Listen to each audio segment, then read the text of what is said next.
হরে কৃষ্ণ, চলে এসেছে একটা নতুন ভিডিও নিয়ে তোমাদের সঙ্গে নতুন একটা রেসিপি শেয়ার করতে। তো এটা হচ্ছে শুকনো চিড়ে, দোকান থেকে নিয়ে আসার পর চিড়েটা ভালোভাবে বেছে ঝেড়ে নিয়েছিলাম। আর দেখো এখানে আলু, ফুলকপি, সবজি আমি কুচি কুচিভাবে কেটে নিয়েছিলাম। তারপর দেখো গরম কড়াই বসিয়ে তার মধ্যে 5 ফোড়ন তেল দিয়ে তার মধ্যে কেটে রাখা আর সবজিগুলো আমি দিয়ে দিয়েছি। তো আজকে আমি বানাবো চিড়ের পোলাও। তো সন্ধ্যেবেলা ভাবছিলাম কী দেওয়া যায় ভগবানকে, তো এটাই মাথায় আসলো যে চটজলদি তৈরিও হয়ে যাবে, তো চিড়ের পোলাওটাই বানাই। তো আজকে আমি চিড়ের পোলাও বানাচ্ছি আর সেই রেসিপিটা তোমাদের সাথে শেয়ার করছি। তোমরা পুরো ভিডিওটা দেখবে আর আমাকে জানাবে যে কেমন হয়েছে। এর মধ্যে তোমরা আরও অনেক কিছু সবজি অ্যাড করতে পারো, কিন্তু আমি চটজলদি তাড়াহুড়োতে ছিলাম, তো তার জন্য আমি ফুলকপি আর আলু আর কাঁচা লঙ্কা এগুলোই দিয়েছি।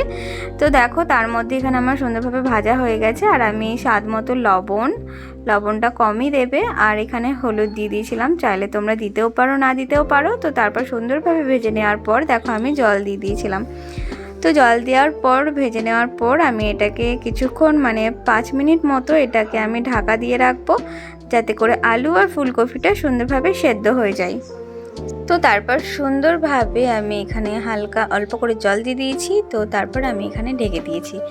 তারপর আমি চলে আসবো আবার 5 মিনিট পর।